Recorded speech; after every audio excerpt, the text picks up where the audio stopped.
Mesdames et messieurs, bonsoir. Merci de nous accueillir chez vous et bienvenue dans l'émission littéraire Mots d'ici et d'ailleurs. Une émission proposée et préparée par le ministère de l'Éducation nationale et de la formation professionnelle en collaboration avec RTD. Cette émission a pour ambition première d'insuffler la flamme du désir et du plaisir de lire et de réduire la distance entre les élèves et le monde du livre. Pour ce nouveau numéro, j'ai le plaisir d'accueillir un passionné de la littérature djiboutienne d'expression française, un amoureux de la littérature djiboutienne, un passionné du peuple aux semelles de vent. Il s'agit de M. Jean-Dominique Penel. Bonjour M. Penel et bienvenue dans l'émission. Bonjour. Monsieur Penel, vous êtes docteur en philosophie et en littérature comparée. Vous êtes écrivain et enseignant à la retraite depuis 2004. Vous avez passé 37 bonnes années de votre vie en Afrique. Vous avez été en République Centrafrique, au Niger, en Gambie, à Djibouti. Partout où vous êtes passé, vous vous êtes imprégné de réalités locales. Vous vous êtes familiarisé avec les écrivains, les intellectuels et autres hommes de lettres. À Djibouti, vous avez enseigné à la fin des années 90 au Centre de formation du personnel de l'éducation nationale CEFPEN, qui est l'ancêtre de l'actuel Centre de formation des enseignants de l'école fondamentale Omar Guelleh. De ce fait, vous avez formé tout un pan des enseignants aujourd'hui en exercice à tous les niveaux de l'enseignement. Vous êtes l'initiateur de l'événement littéraire et culturel qui s'appelait à l'époque le temps de livre, qui deviendra plus tard Lire en fête et rebaptisé aujourd'hui la fête de la lecture. Dans le domaine de l'écriture, vous êtes très prolifique.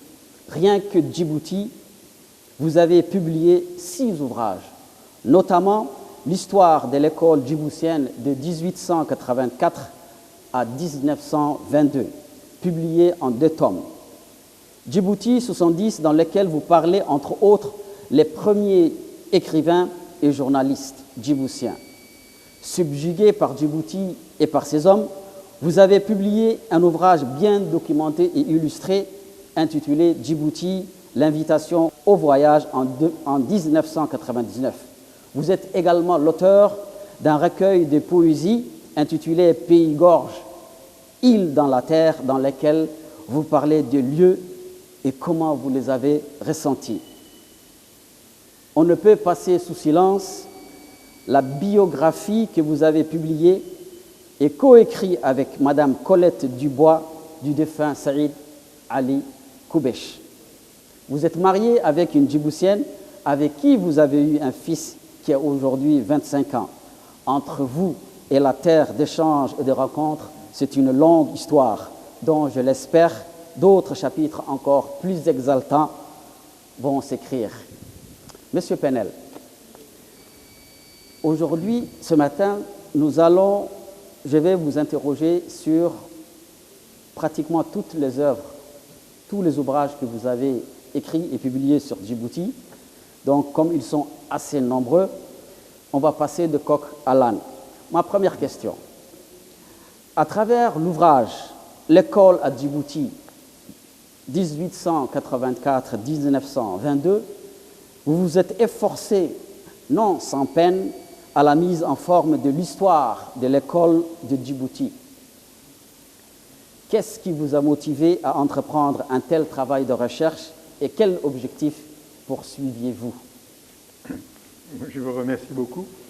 Alors, comme j'étais au CEFPEN à l'époque, qui succédait à l'école normale, donc c'était un lieu d'histoire, puisque l'école de la République, c'est ce qu'il y a de plus ancien ici. Et je m'étais interrogé sur ce passé, le passé de l'école ici. D'autant, vous savez qu'à Djibouti, la colonisation française était en matière scolaire très, très insuffisante. Pensez quand même qu'en 1946, on a ouvert la première classe de 6e à Djibouti.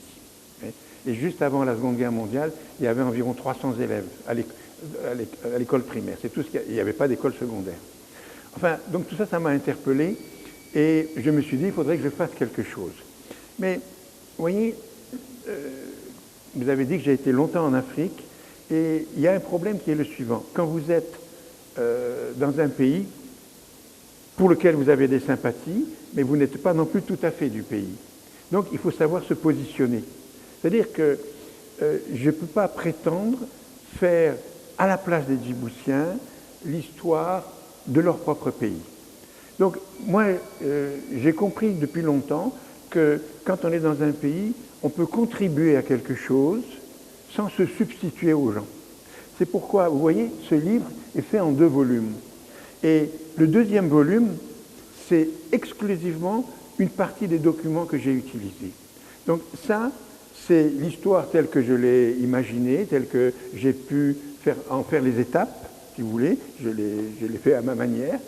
Et la 2e, c'est les documents. Et pourquoi j'ai fait les documents? Parce que je me suis dit, voilà, je parle de ça dans mon livre ici, à partir de ce document. Mais un Djiboutien, il va lire le document, il va dire, Penel, il a vu des choses, mais il y a des choses qu'il n'a pas comprises. C'est normal, ce n'est pas mon histoire, c'est l'histoire des gens. Voyez. Et donc, au fond, toute une partie de ma carrière, j'ai compris ça. Et je l'ai fait dans d'autres pays aussi, mais je l'ai fait le plus possible, c'est ici à Djibouti. Donc vous avez ma vision des choses, et ensuite les documents. Et les documents permettent de reprendre même l'ensemble de mon travail ici. C'est possible, je l'admets tout à fait. Il faut être honnête si vous voulez. Je ne peux pas, parce que des fois je vois des collègues français qui ont fait... Il y a beaucoup de livres sur Djibouti, il y en a beaucoup. Et on a l'impression... on donne l'impression qu'on a dit la belle histoire, la vraie histoire. Mais non, si vous êtes étranger, ce n'est pas votre histoire. Voyez. Donc, c'est pourquoi j'ai tenu à faire ça, pour bien montrer ma place. J'aide, je contribue parce que ça me plaît, je suis dans une école qui m'intéresse. En plus, vous savez, l'histoire de l'école à Djibouti, de 1884 à 1922, c'est typiquement franco-français. C'est l'histoire de l'opposition entre l'école religieuse et l'école laïque. Vous savez que... au Obok, les prêtres qui avaient été chassés d'Harar sont venus à Obok et le gouverneur Lagarde leur a dit « Vous faites votre école religieuse, mais faites aussi l'école pour les gens du pays ». Donc ça a commencé comme ça. Et à partir de... Alors après, on est passé d'Obok à Djibouti dans les années 1895. Là, c'est d'autres prêtres qui ont repris le relais. C'était les frères de Saint-Gabriel. Et en 1905, séparation de l'Église et de l'État, l'État a dit... Plus d'écoles religieuses. Sauf moi, il n'y avait pas d'autres écoles religieuses qu'ici, que celle-là. Donc, c'est l'Alliance française qui a pris le relais en 1906 et qui a d'ailleurs réengagé les frères de Saint-Gabriel en laïque. Et ça a tenu jusqu'en 1922. Et l'Alliance française, au début, a bien marché, puis après, ça s'est un peu assoupi. Et le gouverneur de l'époque, en 1922, c'était un franc-maçon très convaincu. Il ne voulait pas du tout d'école, même où il y ait des traces de religion. Il a tout balayé et on crée l'école de la République en 1922. Donc c'est vraiment très franco-français. Mais ça vous fait participer aussi à cette histoire de l'école française. Et puis, vous avez tout l'arrière-fond du problème à l'époque sur les femmes. J'ai beaucoup appris moi-même sur l'école en France et le statut des filles, etc. J'ai fait un travail. Il y a des choses dont j'ai parlé à propos des filles qui ressemblent étrangement à des situations d'aujourd'hui, vous voyez. Mais, donc ça, c'est ce que j'ai perçu, et ça, c'est ce que j'ai utilisé. Donc maintenant, réutilisez ça, revoyez. voyez. Et donc, ma perspective, c'était ça. Et puisque vous m'avez demandé le prolongement, ce dont je rêve, on en parlait tout à l'heure avec mes anciens ici, c'était de continuer. Il faut qu'à Djibouti, il y ait la mémoire de l'école et qu'est-ce qui s'est passé depuis 1922. Et surtout, à partir des années 1927-28, vous commencez à voir ce qu'on appelait des moniteurs indigènes, c'est-à-dire des Djiboutiens. Donc il faut absolument que les Djiboutiens prennent en charge l'histoire de l'école djiboutienne. Il faut avoir sa mémoire, vous voyez. On ne peut pas rester comme ça. Donc, très bien. Vous avez commencé le travail. Il appartient à présent aux Djiboutiens de poursuivre ce travail, de le compléter et d'écrire l'histoire de l'école djiboutienne depuis 1922 jusqu'à nos jours. Absolument. Bien. Monsieur Penel, comme je le disais tantôt, vous êtes un fin observateur de la littérature djiboutienne d'expression française. Le premier texte littéraire en tant que tel, écrit par un Djiboutien, a été publié vers les années 1950. C'est le recueil de poésie intitulé Khamsin de William Siad, édité chez Présence africaine et préfacé par Léopold Sédar Senghor. Il a fallu attendre jusqu'aux années 90 pour voir émerger des textes littéraires écrits en français par les Djiboutiens. Comment expliquez-vous l'émergence et l'essor tardif de la littérature djiboutienne d'expression française alors que la langue française est présente à Djibouti depuis 1884? Non, vous me posez beaucoup de questions. Donc, il y a... tout part de l'école, on revient toujours au même problème. Donc, le premier écrivain djiboutien qui publie des livres, c'est effectivement William Siad. Avec ce paradoxe suivant qui est lié à l'école, c'est que quand Siad, dont les parents venaient de Somaliland, puisque dans les années 1910, ils ont été chassés, la mission avait été chassée, donc ils sont venus s'installer ici à Djibouti, c'était ses parents. Donc, il fait ses études primaires ici, il n'y avait pas de collège. Donc ses parents l'ont envoyé à Aden. Ils l'ont envoyé à Aden, il a continué sa scolarité du collège en anglais à Aden. C'est ce qui explique que Khamsin, c'est un livre paradoxal puisqu'il est moitié en français, moitié en anglais. Tout à fait. Et donc la première partie en français, c'est une partie où l'anglais, si vous voulez, où le français exprime un peu les sentiments. La deuxième partie est en anglais, et dans cette partie-là, c'était le côté revendicatif, politique. À l'époque, vous savez, il y avait le Kenya, il y avait les pays anglophones étaient plus avancés en matière de volonté d'indépendance. Et donc les textes de Siad dans la deuxième partie sont des textes politiques revendicatifs. Et ce qui est intéressant, puisqu'on va dire un petit mot là-dessus quand même, c'est que plus tard, donc il est dès 59 ou 60, il est à Mogadiscio au moment de la réunion entre Somalia, Somaliland. Il est passionné de Somalie, et même peut-être de pan-Somalie, et 10 ans plus tard, il s'est fait éjecter.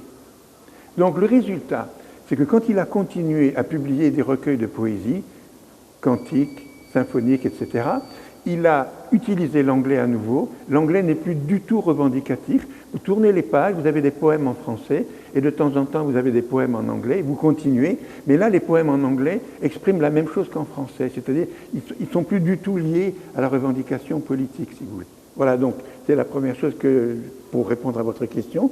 La deuxième, c'est, en fait, c'est encore l'école, n'est-ce pas? Vous m'avez dit, c'est dans les années 90. Je pense que c'est plutôt dans les années 70 que les premiers instituteurs, voilà, les premiers instituteurs ont pris le relais. Et donc, je m'étais beaucoup attaché à la personne d'Abdillahi Doualé, parce qu'Abdillahi Doualé, dans le journal Le Réveil, a commencé à publier des histoires. Alors, c'est en français, mais ce n'est pas des histoires de Français, c'est des histoires de Djiboutiens. Et donc, il a raconté des histoires très drôles, populaires, amusantes. Il a même fait un feuilleton qui s'appelle Geloun, le mangeur de chameaux. Et c'est des histoires djiboutiennes. C'est-à-dire que c'est avec eux, plus qu'avec Siad d'ailleurs peut-être, qu'il y a vraiment un ancrage ici. On a commencé. Alors, si vous lisez Le Réveil, il y a même, avant Abdillahi Doualé, vous avez quelques Djiboutiens qui ont publié des contes. Hussein Abdi. Voilà. Alors, Hussein Abdi, c'est encore un petit peu après. Hussein Abdi avait été d'ailleurs le directeur d'école à la ZPS d'Abdillahi Doualé. Hein. Donc vous voyez, tout ça, c'est lié. Mais ce sont ces auteurs-là, donc des instituteurs, qui ont commencé à dire, voilà, nous avons des choses à dire. Nous connaissons le français, vous nous l'avez appris, on vous remercie, mais on a des choses à dire, ce n'est pas les vôtres, c'est les nôtres.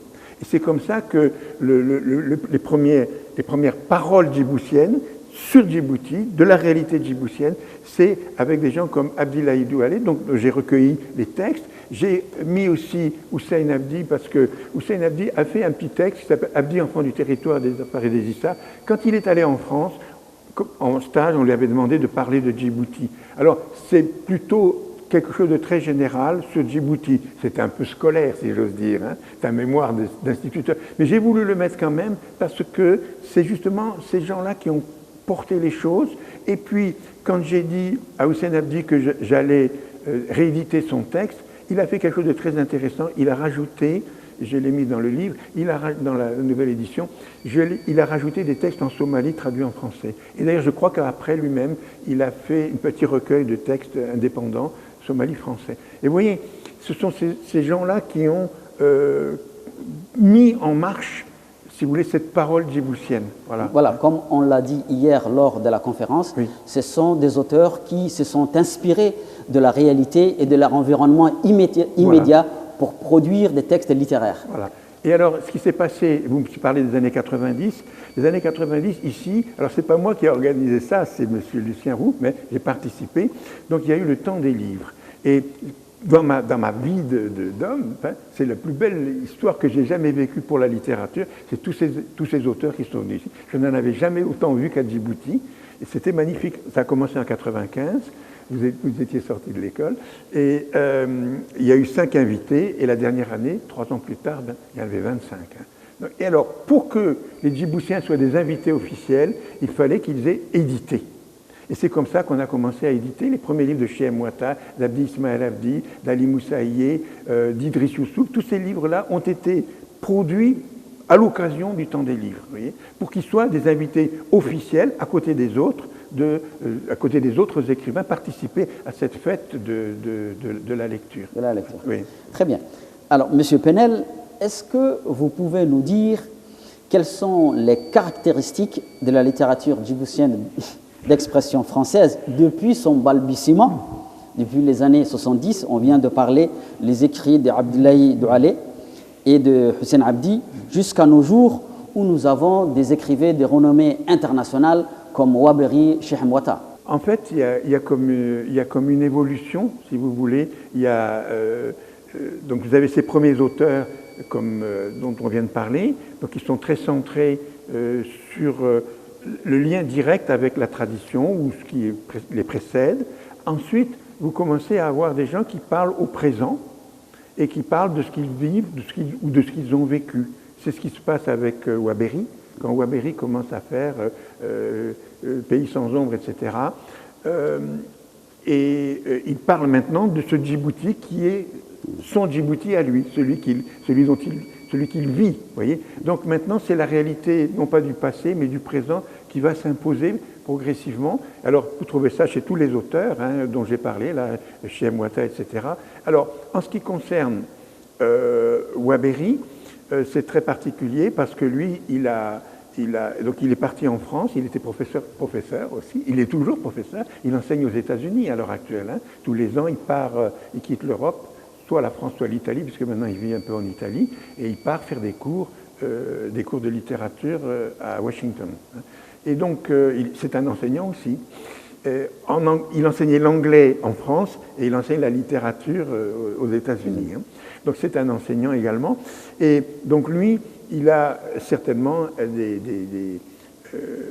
génie littéraire propre, n'est-ce pas, ce qui fait qu'il a été très rapidement reconnu à l'extérieur, très rapidement. Et donc, il a progressé. Et vous savez, quand Le Clésio a reçu son prix Nobel de littérature, quand il a fait un discours à Stockholm, il a cité des écrivains, il a cité Waberi. Bon, c'est quand même intéressant. Hein. Donc, il y a une reconnaissance extérieure, il a une qualité d'écriture qui est un grand lecteur. Ça, c'est un lecteur dévoreur de livres, prodigieux. hein. Ça se voit parce que quand vous lisez ses livres, il y a des références littéraires toutes les pages, hein. Donc c'est vraiment quelqu'un qui vit de la lecture et qui a, si vous voulez, une écriture qui est une belle écriture et qui est très variée. Et donc, il a parlé de Djibouti, tous ses premiers textes, Transit, etc., sont des livres sur Djibouti, et puis après, un écrivain djiboutien n'est pas tenu de parler que de Djibouti. Et donc, il a pris aussi de l'ampleur. Vous avez ce livre qui est très beau, qui s'appelle Moisson de crâne, n'est-ce pas, où il a été, avec d'autres écrivains africains, on l'a engagé à aller au Rwanda pour témoigner. C'est un livre magnifique, c'est très beau. Et il a écrit d'autres livres, par exemple, il a écrit un livre sur la divine chanson, qui se passe, c'est l'histoire d'un chanteur américain, etc. Donc, vous voyez, un écrivain a une envergure, si vous voulez. Il parle de ce qu'il est. Et d'ailleurs, il revient maintenant, puisque vous savez qu'il a sorti 2 livres. Il en sort récemment, il y a Pourquoi tu danses quand tu marches, papa. Puisque vous savez qu'il est handicapé. Et c'est sa fille qui lui a dit, papa, tu m'amènes à l'école, mais pourquoi c'est toujours comme ça?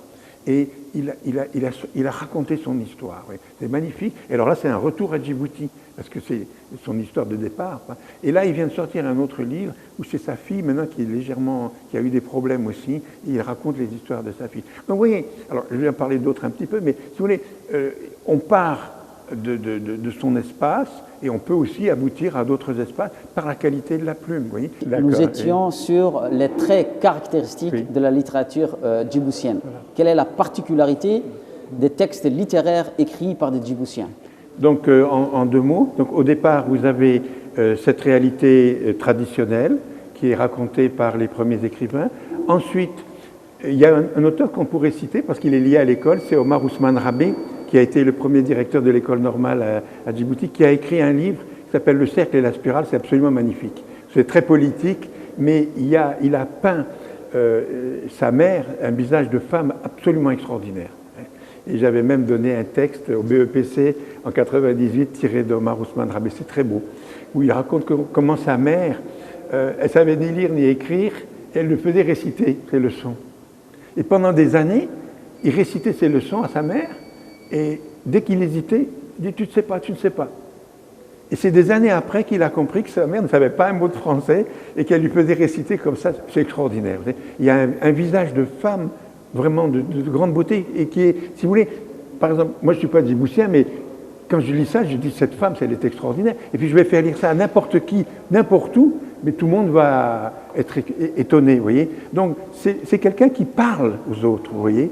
Et donc voilà, et les autres écrivains djiboutiens, si vous voulez, c'est un peu la même chose. Alors donc, il va y avoir cette réalité traditionnelle, la réalité qu'ils vivent, et puis ça va être donc Djibouti dans les années 80, 90, et donc ils vont parler de ce qu'ils vivent. Hein. Et puis, bien entendu, ils ne sont pas tenus de ne parler que de Djibouti.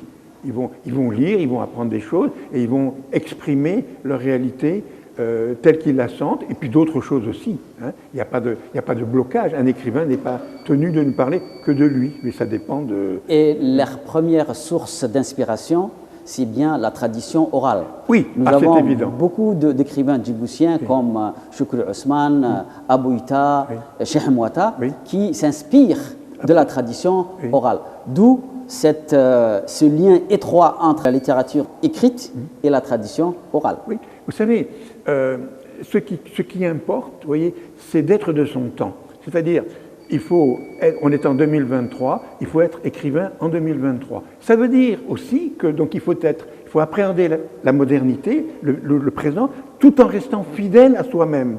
C'est-à-dire qu'il faut être fidèle dans le présent. Regardez un exemple simple, la musique. Bon, si vous allez dans le siècle dernier, il n'y avait pas de musique. Bon, aujourd'hui, on fait de la musique, mais il faut faire une musique avec des instruments qui viennent de l'extérieur, mais il faut faire une musique qui soit maintenant djiboutienne. Donc, on est tenu d'être ce qu'on est dans le présent. Et on est fidèle à soi-même tout en étant moderne. Et l'écrivain djiboutien doit faire cette affaire-là, être conforme à ce qu'il est, exprimer sa réalité, exprimer ce que vivent ses compatriotes, la réalité qui est des fois très dure. Hein. Il y avait beaucoup de textes aujourd'hui sur les migrations, il y en a plein.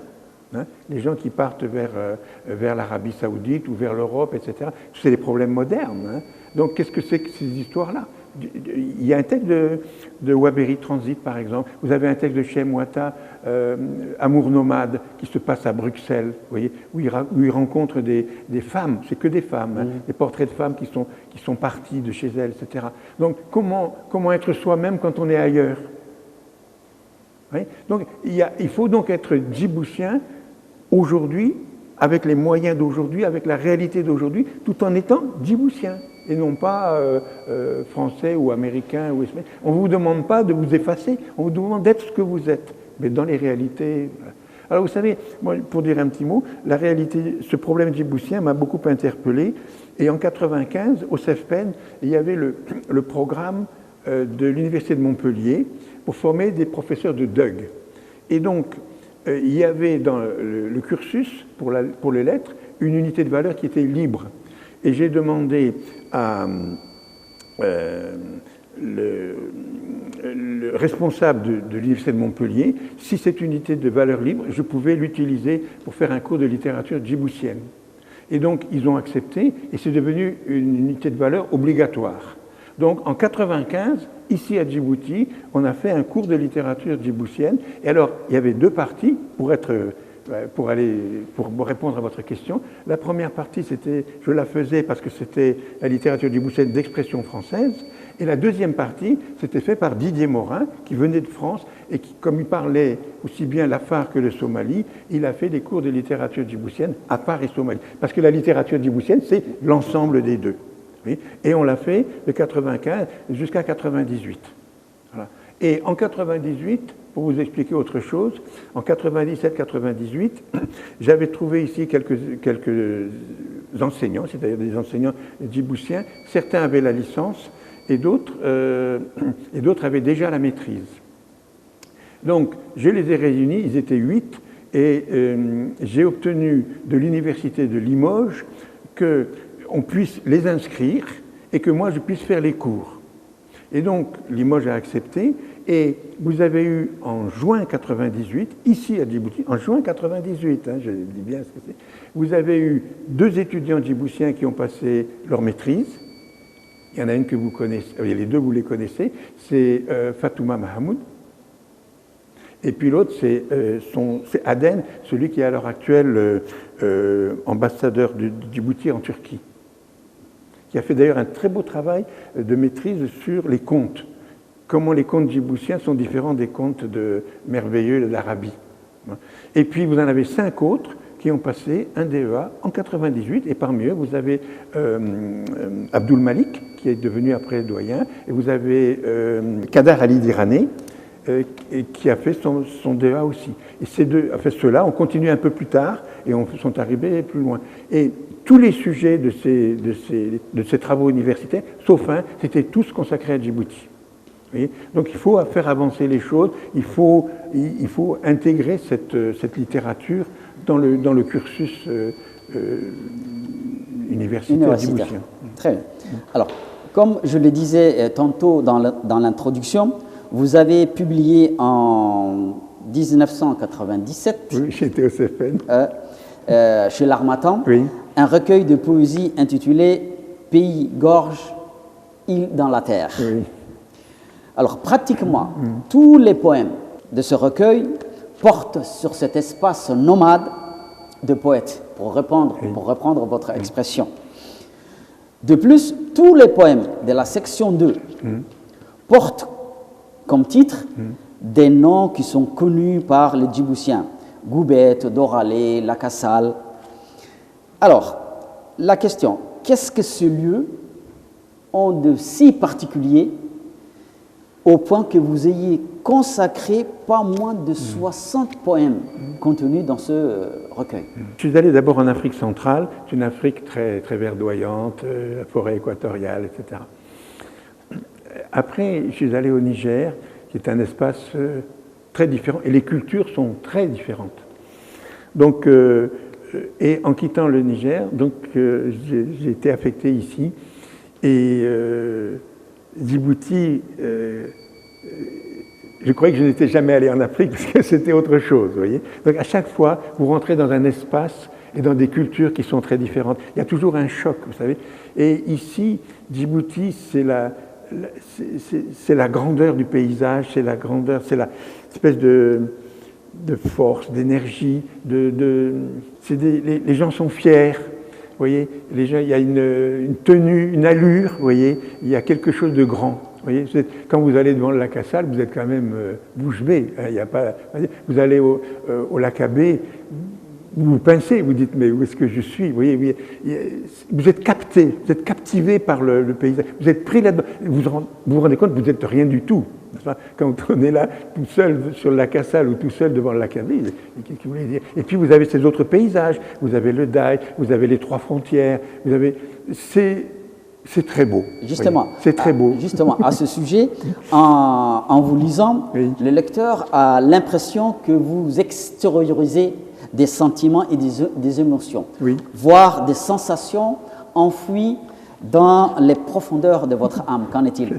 Oui, parce que vous savez,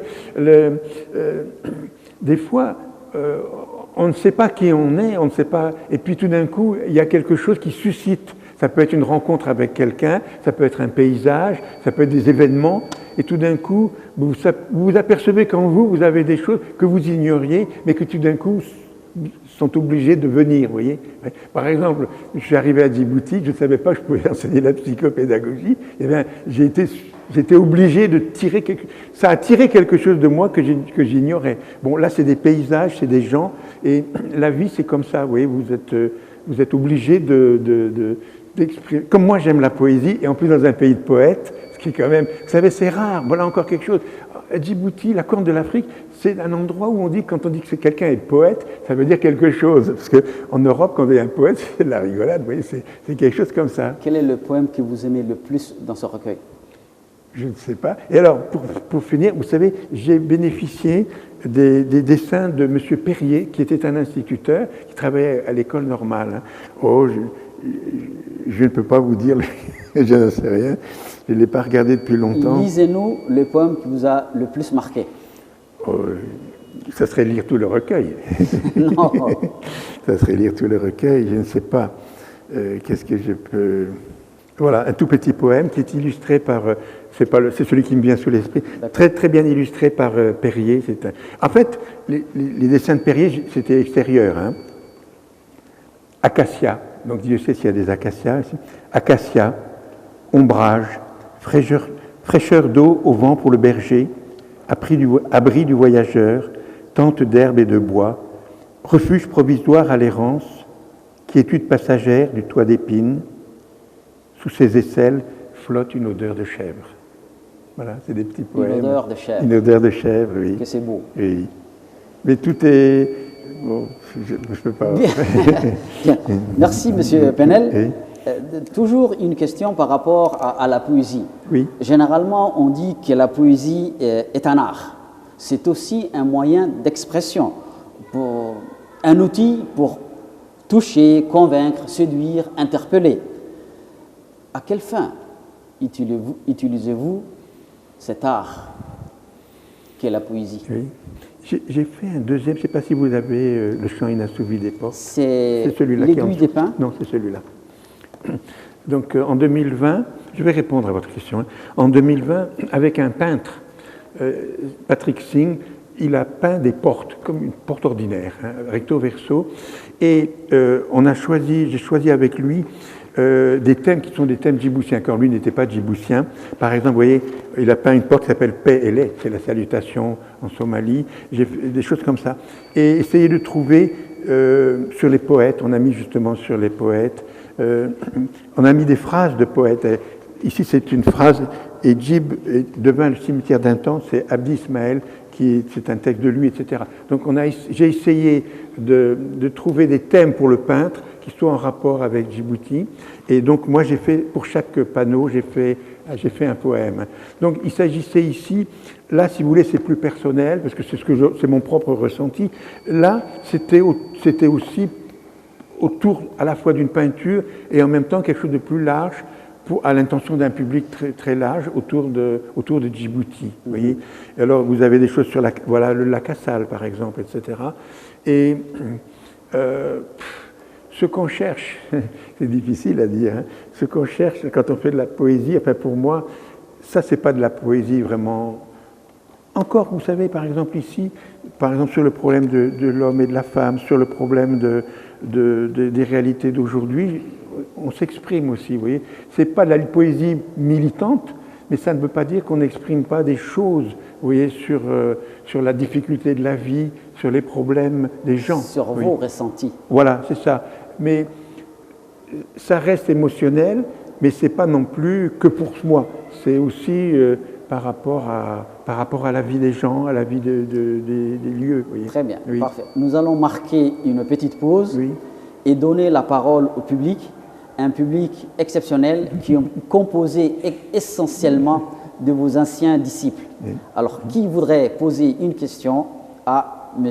Jean-Dominique Penel? Bonjour Monsieur Penel. Bonjour. J'aimerais bien vous poser une question sur cet ouvrage de Saïd Ali Koubèche, dont vous avez publié cet ouvrage.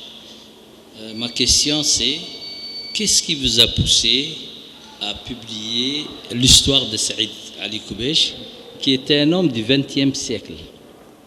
Qu'est-ce qui vous a marqué? En fait, ça s'est passé comme ça. Dans les années 90, il y avait les Djiboutiens, c'était Areita, qui était, je crois, l'ancien ambassadeur du Japon. Et puis, il y avait Daoud Alouane, qui avait créé un petit centre culturel, c'était à Nguela. Et il faisait des choses intéressantes. Et il faisait visiter la ville aux Français, par exemple, leur montrer tous les lieux historiques, etc. Il faisait des conférences. Et un jour, ils m'ont demandé de faire une conférence. Et j'ai fait une conférence sur les premiers hommes politiques djiboutiens, depuis 1946 jusqu'au président Gouled, non compris. Je ne voulais pas interférer avec la politique.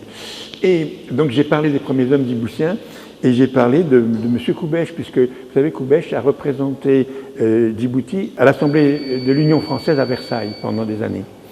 Et donc j'ai parlé de lui, etc. Et puis quand la conférence était terminée, il y a quelqu'un qui me dit « Mais M. Koubèche, il est là au premier rang ». Je ne le connaissais pas. Et donc voilà, c'est salué, etc. Et il m'a dit « Si vous voulez, venez me voir de temps en temps, l'après-midi à la Chambre de commerce ». Et je suis allé, c'est un homme très, très affable, et je lui ai dit « Est-ce que je peux vous enregistrer ?» Et en fait, je l'ai enregistré à peu près une quinzaine d'heures. Et là, si vous voulez, j'ai commis une erreur, c'est que quand vous avez des cassettes, il faut les transcrire. C'est un énorme travail, et comme j'étais occupé par beaucoup de choses, dont l'école d'ailleurs, j'ai traîné. J'ai fait que les premières cassettes, et finalement, j'ai quitté Djibouti en 98 et je n'avais pas fini les transcriptions.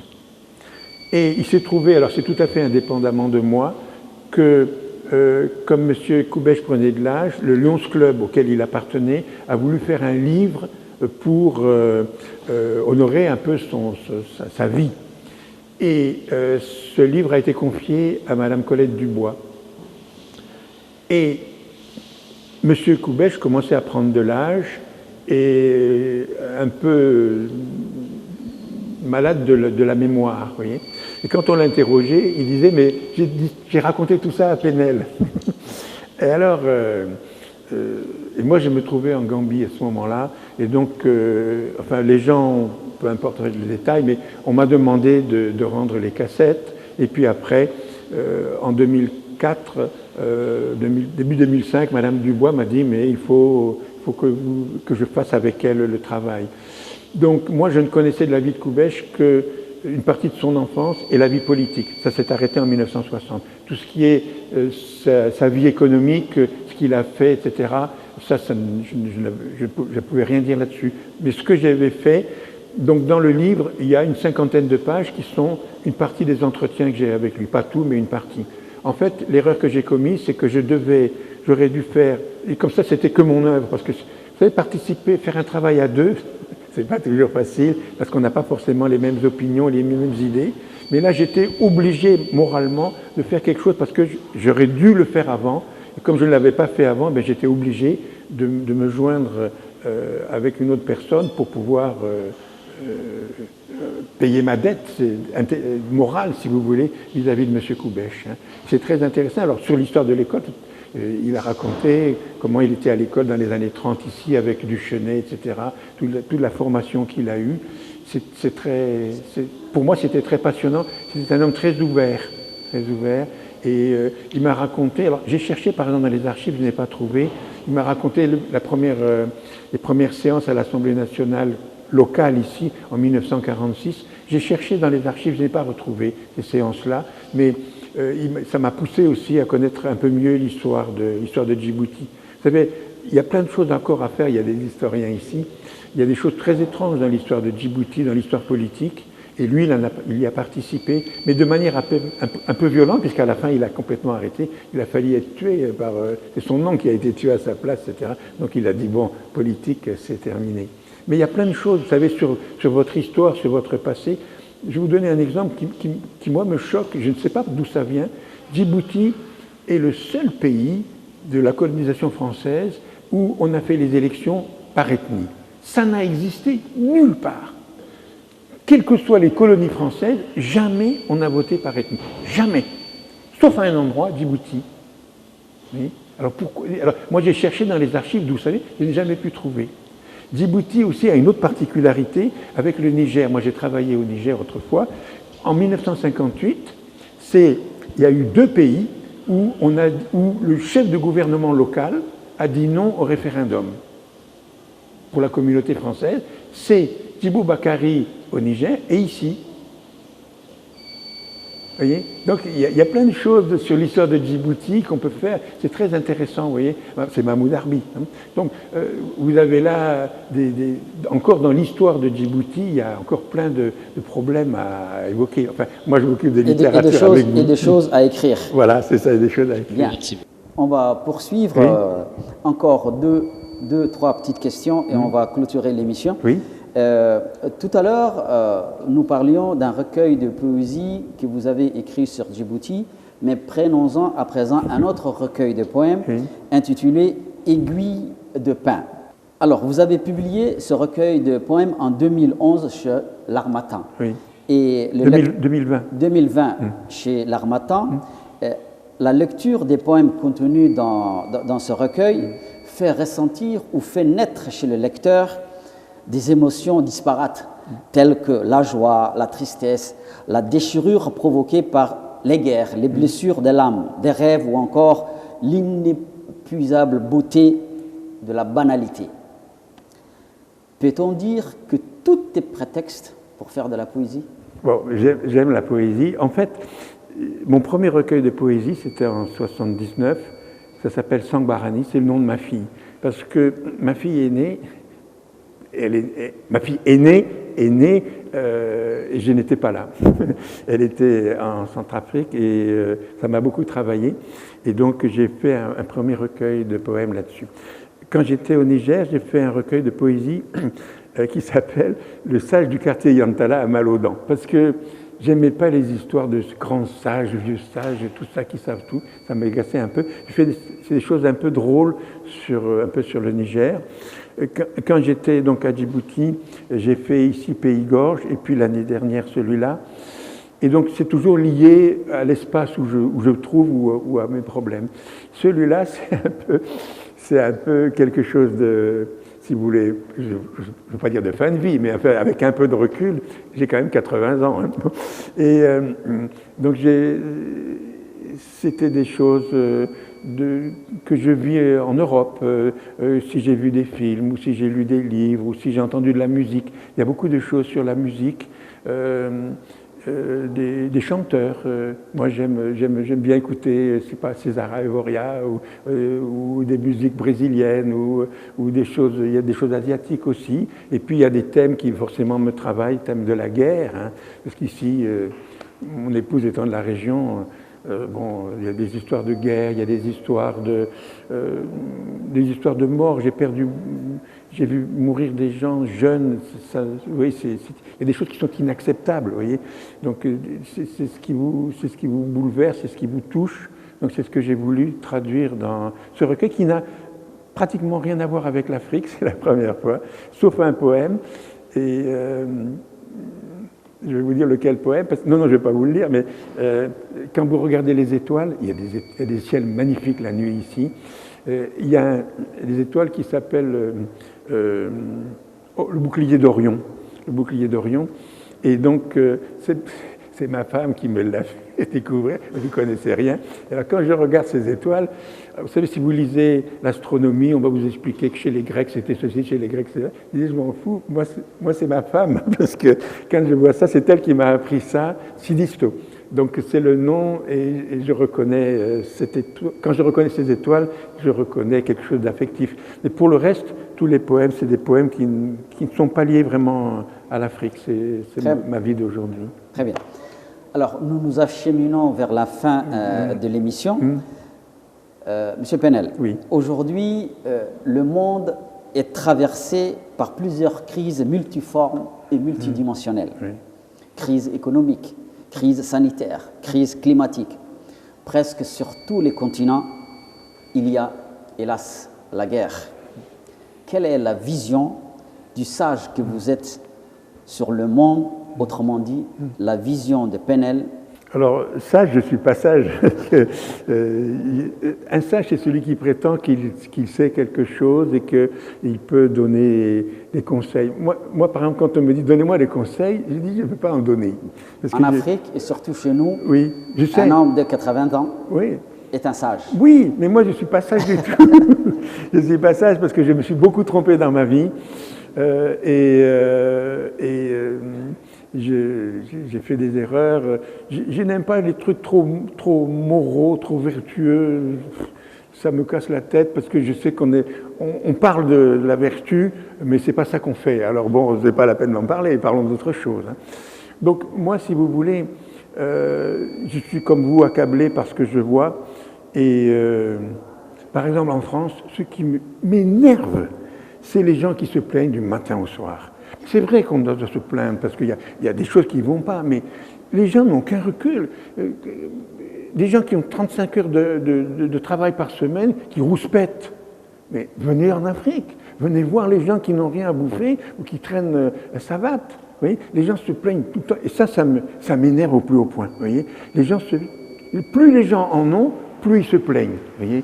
Donc il faut quand même un peu... Alors ça, c'est l'Afrique, c'est mon expérience africaine qui me fait dire quand même, les gens qui ont trop, et il faut quand même qu'ils réalisent, quoi. Ils se plaignent du matin au soir. En plus, c'est typiquement français. Les Français adorent se plaindre et se moquer et critiquer. Donc il y a toujours ça, mais au bout d'un moment, c'est lassant, vous comprenez? On a l'impression que c'est des malheureux.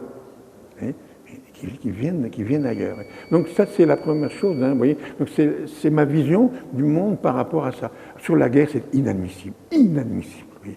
Quand je vois la guerre sans arrêt, regardez à côté de vous, là, il y en a eu chez vous, il y en a à côté, il y en a au Yémen. Vous êtes insupportable. On va se tuer, pourquoi? Pourquoi? Oui. J'ai un petit poème d'ailleurs là-dessus. Oui. Mon ennemi, c'est qui? C'est un homme.